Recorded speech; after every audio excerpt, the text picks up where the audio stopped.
there has been a NBFC, we have all been talking about NBFC crisis, but NBFC and housing finance crisis has impacted home loan cost and distribution to the informal consumers. So we have been, on one side we have been talking that NBFC crisis has kind of impacted the developers, but it has also impacted the home buyers, and especially the home buyers who are coming from the informal sectors. So certain markets where there is a larger population of home buyers who are coming in from informal sectors have been really affected. So these are basically the customers who are not employed, they are maybe a professional, they may be businessman, and when it comes to their documentation, a typical banking environment doesn't support in terms of the documentation part. And that's where they rely on the housing finance companies in terms of their loan requirement.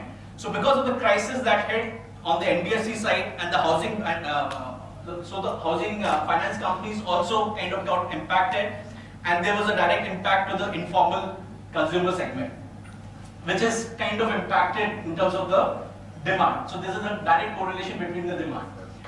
Lowest GST rates improves the consumer perception for under construction houses. So that's where in terms of GST rates you have been hearing, and GST rates are kind of impacting very significantly in the market in terms of when it comes to housing, affordable housing especially, and that's where there is a direct correlation between the demand and the GST. Ticket size. So again, we have been kind of talking about unaffordability and the ticket sizes becoming too large, too expensive, and it was kind of not helping the cause.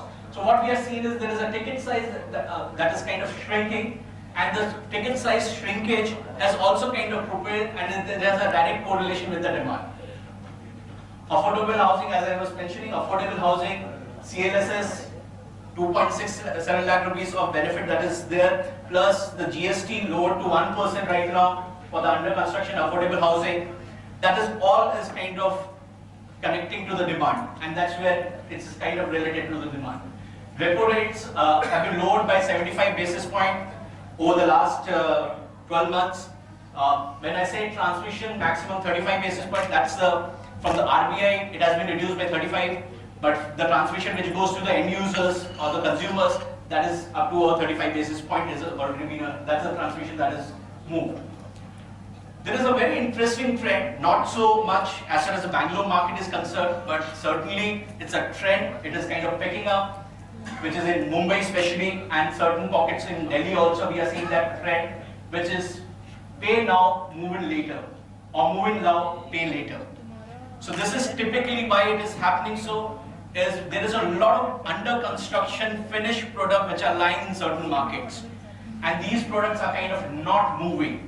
So what the developers are doing is they are asking people to come and live and pay it over a period of time. So we used to talk about today, up till now it was that you wanted to own a house.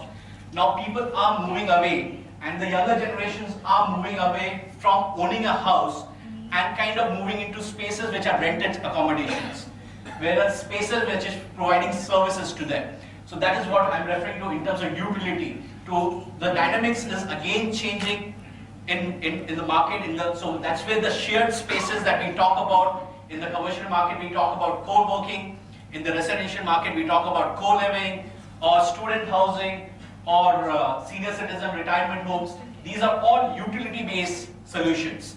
So people are kind of moving away, and the young generations are moving away from ownership to utility. Now let's look at on the supply side, what are the things which are kind of affecting the supply and the levers which kind of propels or monitor or moves around the supply bit of it. So we're talking about the report basically. So I'll be talking about the report. Please see the camera. Okay. Please go ahead. I'm Shantanu Majumdar. I'm the Senior Branch Director for Knight Frank Bangalore.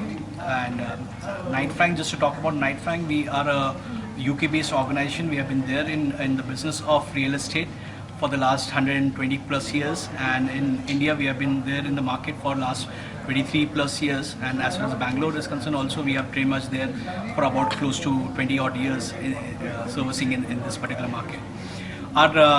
This was our latest edition of India Real Estate Report. This was our 11th edition, and like all other half-yearly reports, in this particular report also we are covering the top 8 cities of the country. And within the top 8 cities, we are talking about the top 2 asset classes of real estate, which is residential and commercial real estate. And we are giving an insight in terms of what has happened in the real estate world over the past 6 months. So H1 of 2019 is what we have kind of revealed this time.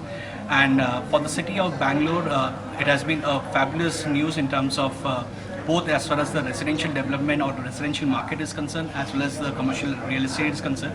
Both in commercial and residential real estate, we have seen there is a very healthy transactions in terms of office space leasing, as well as even in the residential sales. Residential sales have moved up by almost close to 9% on a half-yearly basis, H1 2018 to H1 2019.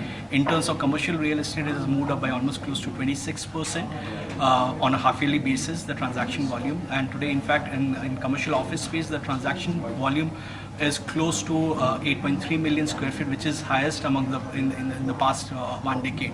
So that's the kind of a momentum that we are seeing in the market.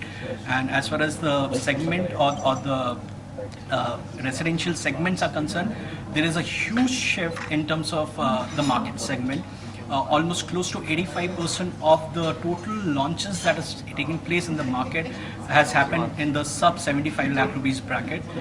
To be precise, it would be almost close to 18% is the sub 25 lakh rupees bracket, and it would be close to 38% of the total percentage of launches in the between 25 to 50 lakh rupees bracket, and the remaining is between 50 to 75 lakh rupees bracket.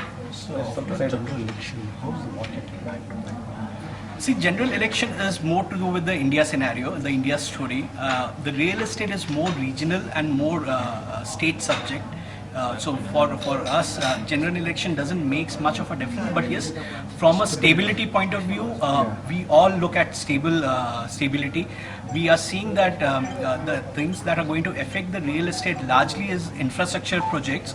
And infrastructure projects are largely driven by the central government, and that's where we see that there is going to be a lot of boost on the infrastructure bit of it, and that's where the vision of the Modi's government is going to come true over the next 5 years, and then housing for all, and then the boost towards the affordable housing.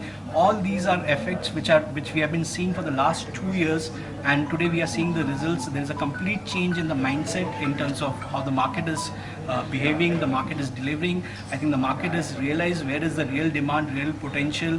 The government has kind of pushed them towards identifying the thought process or putting the thought process together that one needs to cater towards that particular segment. So the market is, I think, it's very, very active, very, very buzzing right now. On the infrastructure part of it, again, I would say infrastructure is also a key driving factor. So when we look at both residential and the office segment, there is a close to 145% jump in the transaction volume in the Whitefield belt, just because of the metro activity and the metro connectivity and the visibility that is happening on the work point of view or the construction related activity.